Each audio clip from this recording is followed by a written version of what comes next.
Good morning, everyone. Tai Kimes here, your Missouri Blue Star Families Chapter Director. I am so grateful to be back for Tea with Tai. I've got my fancy little teacup. It's filled with tea this time. I'm drinking me some morning tea and some peach tea, and it's really good when you pair it together. So I hope that you are enjoying your morning. I am joined today. I'm really grateful because I have two amazing guests, and our topic is 5 back to school medical considerations. So I am joined by Major Drake, pediatrician and chief of primary care at the General Leonard Wood Army Community Hospital. So those of you in Fort Leonard Wood, yes, this is right close to home. We have a guest here. I'm so excited. Thank you so much, Major Drake, for joining me this morning. Of course. And we also thank you. From Express Scripts, we have Michelle Horton, who she is our Tricare Pharmacy benefit manager there. So welcome, Michelle. Thank you. So today, obviously, we're talking about our 5 back to school medical considerations. And so I'm a mom. Now I have a college student, which we're going to talk about that. So college parents of college students, stay tuned for the Tea with Tai because that topic is coming up. But I also have 2 that are still kind of in grade school, well, not grade school technically, but they're going into high school this year. And so I'm like, oh, there's a lot of concern. So I wanted to see, do you have any school age children? How are your students feeling about going back to school if you do?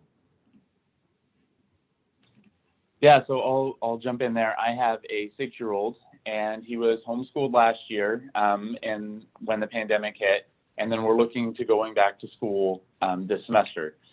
So to quote my son, he says, "I hate the coronavirus," and so he has well articulated his opinion about everything this past year. But I think we really lived out the kind of both sides of going to virtual schooling, and then also feeling that stress on all those blessed home school parents who are able to carry that role for their children. And we saw with our kids the difficulties in really socialization, and realizing that there's that is not without cost to your child whenever we are isolating, whenever we're on that virtual care. And so we're excited for our son to get him back to school, to get him back, safely seeing peers and interacting with them, and then learning from a teacher who is actually schooled in how to do that job, as opposed to us as homeschool parents. Mine are excited too. They're like, can we just be around our friends already? They're so ready. They're so ready to go back. What about you, Michelle? So I have 2 college-aged kids. One is a little older, so she's been back and forth. She has an apartment up by the college, so she's been back and forth. But for the most part, they've been online schooling, and I'm work from home. So I've experienced the same challenge as many parents, where the house seems very small because everybody's on a call or in a class, and we're giving each other signals, But they're getting ready to go back to school, and obviously, with all the restrictions and the challenges, I don't think that, regardless of the age of the child, I think we've really had to be flexible this year and stay on top of health concerns for sure. Absolutely. I mean, my daughter, I did have to I tried the homeschool thing, and it was such a challenge. I did it with my son, who's now, college level. So it's just, there's so many different challenges, and yet there's still a lot of things that are kind of the same that we still have to kind of consider and think of when it comes to back to school. So I want us to kind of talk about some of those things that kind of remain the same that we have to think about. So any of those back to school medical considerations that we've seen, no matter what is going on in the world, we still see it. Yeah, so I think, if we take COVID out of the picture, and the hard part is COVID has really kind of taken the front on all of our minds and all of news and whatnot. And so we've really focused on that. And in pediatrics, certainly we've seen kind of a less of an emphasis on those things that still threaten kids from an academic standpoint, from an emotional standpoint, and from a social standpoint. And those have really fallen to the back burner. Unfortunately, but kind of by necessity when we first dealt with this. I think now as we are going into the school year, we're kind of well poised. Like our as a culture, we kind of know what to expect. We kind of know what patterns are. We kind of know how are we going to buckle down, things like that if we have to. And so our hope is, as we push forward, is that we can get back to kind of our routine, in our well childs and things like that, getting back to like those routine things that kids need to be mindful of. And so, although there's so much about this past year and a half that has been part of our counseling, this summer I've continued to reinforce water safety, right? Like, let's think about as we go back into, safe social events outside where we can socially distance, right? Like, let's go back into water safety as we go into the fall, right? Are we thinking about helmet safety, and we're getting outside, enjoying those cool, crisp fall days, things that kind of those routine things that have fallen by the wayside. We really want to keep parent vigilance high. And then, additionally, I think most parents, as they move to homeschooling, they realize or virtual schooling, they realize how difficult the job of teachers can be. And there are many folks like, wow, yeah, my kid is very active and hard to contain, and they've gained increased respect for teachers, which I've appreciated.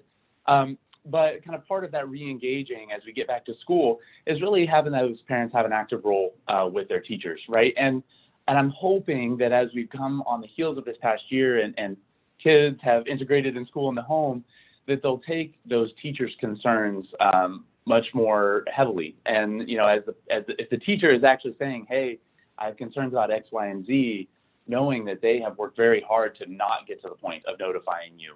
And so my hope is a culture that we will take those teacher words with a lot of weight and with a lot of respect. And so that, that close engagement with teachers. And then, as has always been the case, but I think even more this past year, just the mental health of our kids. And, reinforcing the importance of socialization and reinforcing the importance of just engaging with your kid. Hey, how are things going? And if they're not necessarily volunteering stuff, just being ever present, especially with those teenagers who don't necessarily want to volunteer things, continually saying, hey, I'm always here to talk. And then I invite parents of teenagers to be annoying. I would rather a parent be annoyingly engaged in their child's life than not. And so, we as adults are facing mental health burdens and struggles. But in as much as we are facing those, we also need to be mindful of those for our kids. Those are really good. I'm sitting here nodding my head like, yeah, because I am one of those irritating, annoying parents. My girls are just Go get them. Good job. Please. And I love the fact that you tied in. So those were really two really good tips, making sure that parents are supporting and partnering really and collaborating with the teachers and being open with that communication. So that one is really, really important as well. During the summer, I have, I have two girls, they're in the same grade, and we did a volunteer event at NAACP for Juneteenth. And I introduced them to the principal, but I didn't tell them that it was the principal.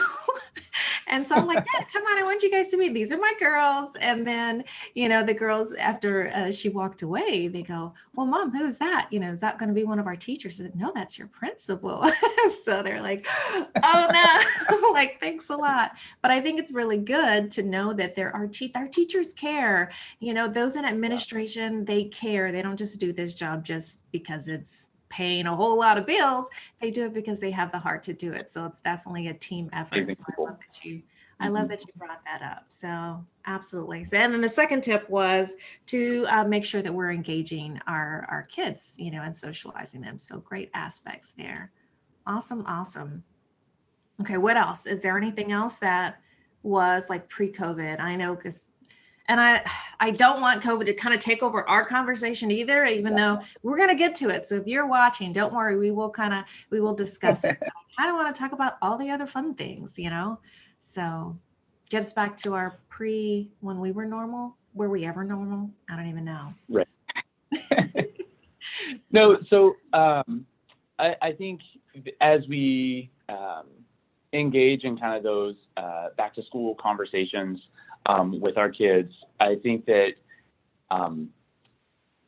with everything that has kind of piled on, we I've seen actually a lot of parents become a little bit more distant from their kids and distant in engaging with them because it's so burdensome and so overwhelming to have been a part, like so immersed in every aspect of their education over the past year.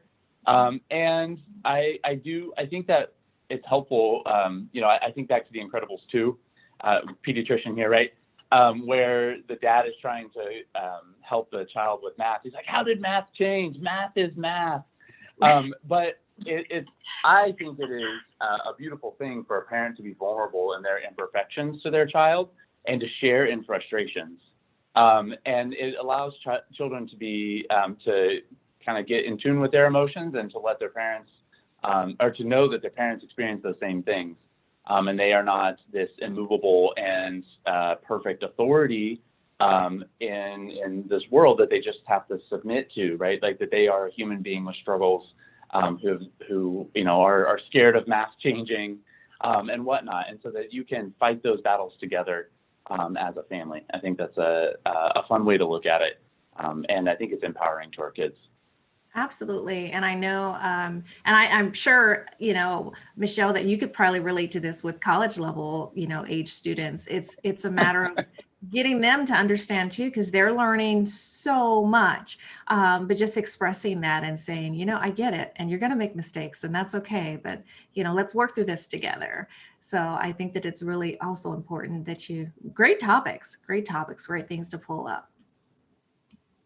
So now that we've kind of discussed, several things to consider that are not like COVID, let's move into some things that are kind of important to know now. So we can kind of discuss that and discuss some other issues as well. Anything anyone would like to share?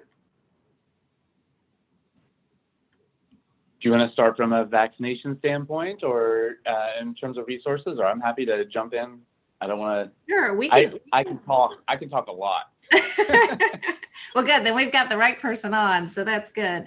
I think that I know that normal vaccines and getting those vaccinations are important. Michelle, I know you can speak to where we can kind of go for vaccine because let's consider it that 600,000 of our military families every year are PCSing. They're moving, they're traveling.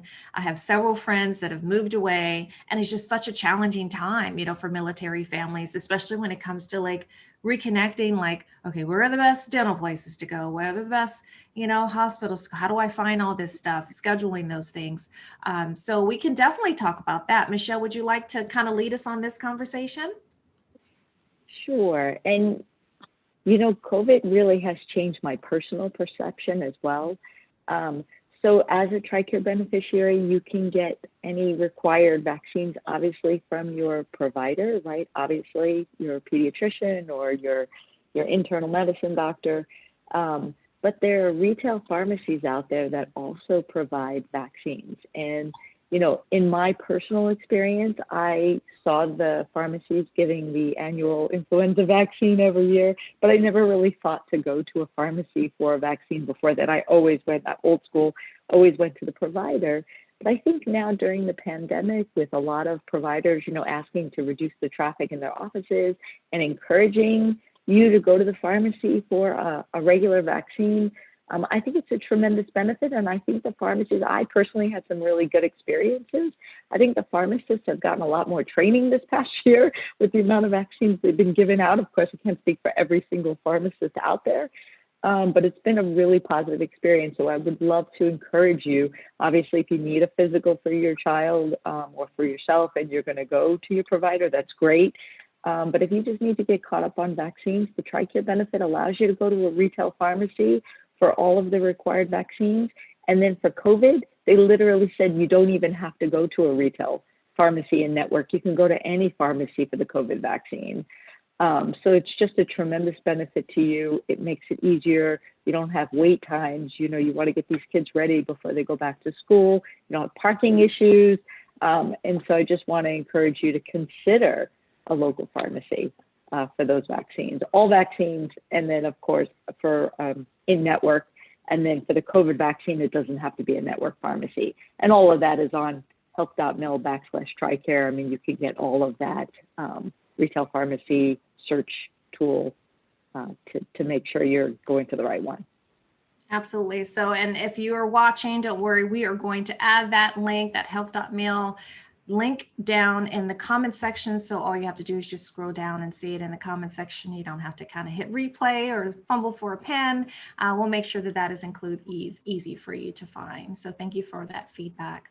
I know from our 2020 annual military family lifestyle survey within Blue Star families, you know, we had about 4,861 active duty respondents, and 21% of those did not currently receive mental health care. And, you know, we spoke about this a little bit earlier, you know, they want to receive it. You know, behavior health and mental health concerns are definitely very real for families, especially after going through COVID. You're right. You know, Michelle, COVID changed me too, especially after I feel like surviving COVID, because I had it for a month, and that was a struggle. You know, the isolation issues, so many other stressors. You know, can we elaborate more on good things to know regarding behavior health? Yeah, I mean, certainly we've seen it. We've seen it in the pediatric population, undeniably, and you know, we see it from a postpartum standpoint too. Those are really our two interfaces. That's how we interface with the adult world in pediatrics, and the mental health burden has on the healthcare system has certainly increased, and which has made some resources harder to come by. In different locations, those resources are stretched thin. But that doesn't mean we can't try to be creative. There are telehealth resources. You know, I think one of the silver linings of this pandemic is that we've really figured out how to do telemental health and telehealth in general. And so, you know, if you're finding that it's hard to get those resources, if you're desiring them, I think having a creative discussion with your provider about what other avenues can we pursue to get the help that you need or that you want. I think, though, in general, from a mental health standpoint, I think we talk about resilience all the time in the military and how important that resilience is. And certainly that's a huge component of how we weather the storm. But resilience does not mean staying quiet. And I think that many people equate that.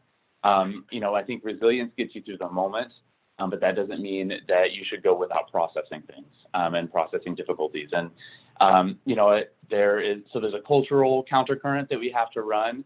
But I think just we as human beings want to be tough, and we want to not show that vulnerability. But you know, all of us are, none of us come to this game of life with all the tools necessary to conquer every difficulty. You know, I tell my families all the time, like, I enjoy good woodworking, I enjoy gardening, and sometimes when I hit up a new project, I need to go get new tools to make the project easier. Doesn't mean I'm more or less of a gardener or woodworker just because I don't have the tools necessary to do the project in front of me.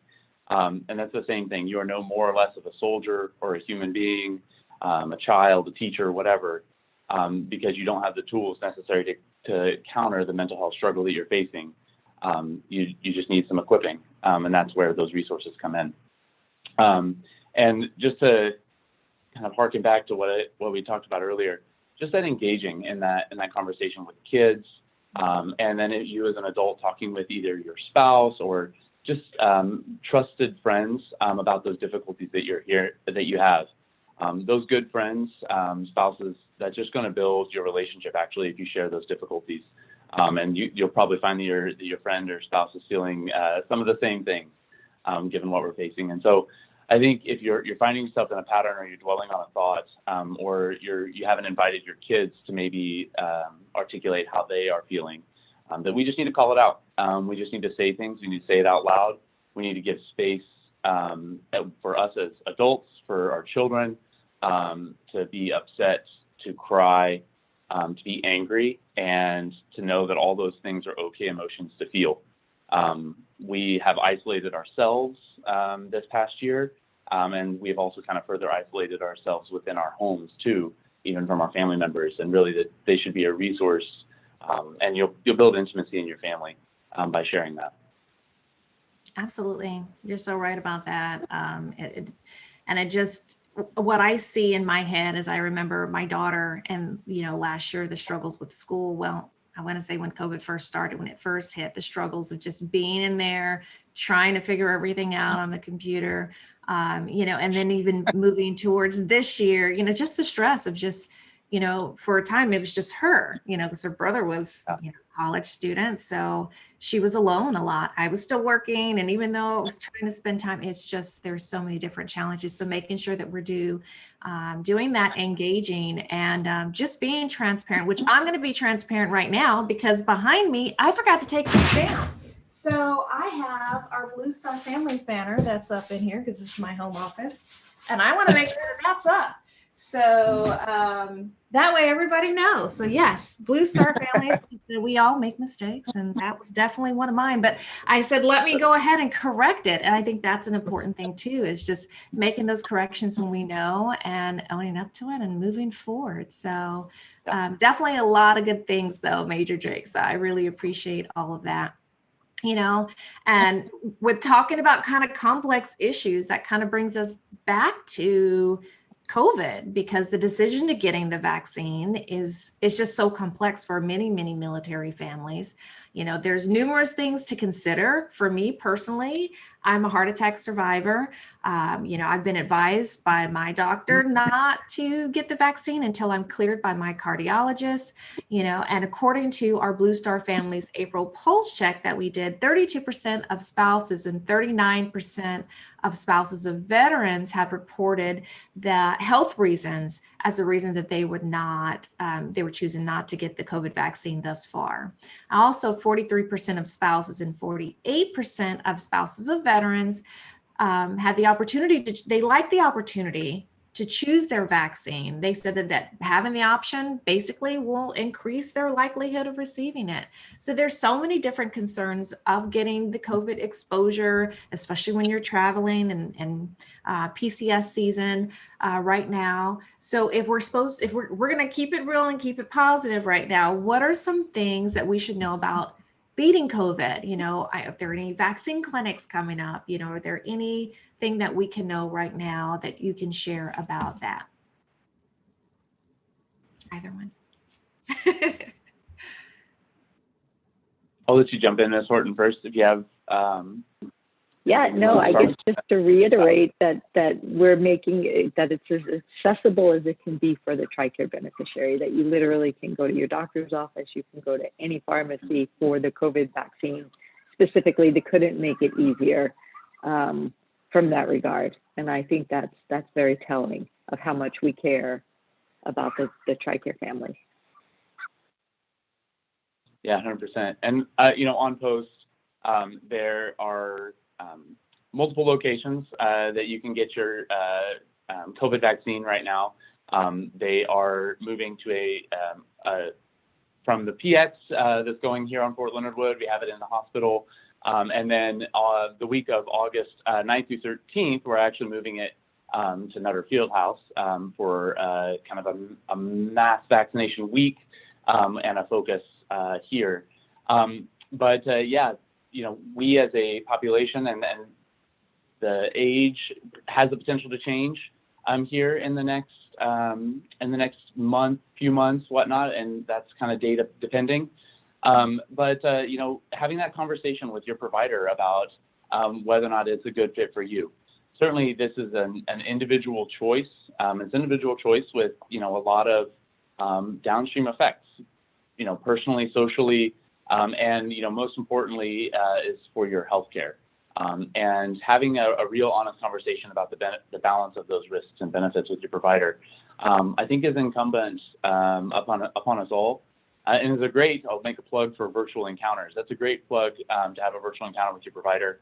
That's not something in most cases that you would have to be seen for, but they know your health history, and they can have a candid conversation. and help you make that informed decision. And that's what we all want to do. Absolutely. Definitely want to have, especially as parents, we want to make the best informed decisions that we can for our children. So I think that is so great. So we've talked about several, we actually had more than 5, but we're going to just keep it to our top 5 medical considerations for back to school. So one is definitely that water safety, making sure, because we're still in summer, and I know for especially the Fort Leonard Wood area, school doesn't exactly start until the last week of August. So we've still got some time. We still have some time, some more summer fun time. So making sure that you're aware of that water safety. Another issue was the teacher support. That was another top consideration, making sure that you're partnering and collaborating and supporting our teachers. And not just in the realm of just donating and giving things. I know the Waynesville R6 School District, they're doing all the school supplies for the school district this year. However, just supporting in terms of making sure that you're listening and advocating and working with them as it comes to your student. The third one was socializing and engaging, being that loving parent. We'll just say loving parent because our kids don't get it. That's why we annoy the mess out of them. It's because we love them. If we didn't care, we wouldn't be bothered and we wouldn't be bothering them, but we love them so much. So be that loving parent, engage and socialize, making sure behavior health, just having those conversations and knowing that, help is out there and you're not the only one who's making mistakes. I did it on camera. You guys have evidence. So, so just owning up to that and not, finding ways, new tools, as you said, Major Drake, finding new tools to kind of work through and process those things. And I also love the fact that you brought up, postpartum, because that is a topic and an issue that, we don't discuss enough. It's kind of like a secret taboo that the mothers and, that they kind of, sometimes they feel like they have to suffer through, but you don't have to suffer through anything. So make sure that you are connecting with that. And also, as Michelle, you mentioned, making sure that you know your benefits as a Tricare beneficiary and knowing whether you can go, it doesn't matter where you are, you have options. And so we know as military families, there's so many places that we have to go and do, and sometimes we never know when that's going to happen, but we can always trust that, we can just go to that website and then just find locations, find out where we can find our resources and things in that nature. So those are definitely good. Am I missing anything? Is there anything that either of you would like to add? Well, I'd be remiss if I didn't, as a pediatrician, talk about kind of your other known ages that you're going to have to get vaccines. And these are the vaccines that have been around for a while. Nothing that's been a hot topic over the past year. But just so everyone is aware, our 4-year-olds have a big vaccination visit. You technically become eligible to receive HPV at age 9, but otherwise at 11 is when that is typically routinely administered. And then at age 16 is when we get a meningitis booster. And so if your child has not had a visit since they've turned those ages, they would all be due for routine vaccinations. I'm glad that you brought that up. And then I know sports physicals, that may still be kind of an issue. What do parents need to know about those if they're just coming in? They're a little behind the game with getting those. That means I'm that parent. Yeah, so we endeavor to accommodate kind of those needs, and we try to assess those community needs. So just recently, this past weekend, we had a sports physical rodeo here on post, and then we are attempting to allocate our providers from other locations to be able to, so for example, the OIC of the clinic is going to be seeing sports physicals for 2 weeks here at the end of August, just opening up a clinic space that she wouldn't otherwise have, so generating new appointments. And then depending on the need, we'll continue to assess whether or not we need to do other rodeos. But yeah, we as pediatricians just want to get out there, serve kids, and making sure that they're participating in school and in sports safely. And so we're happy to carry that mantle.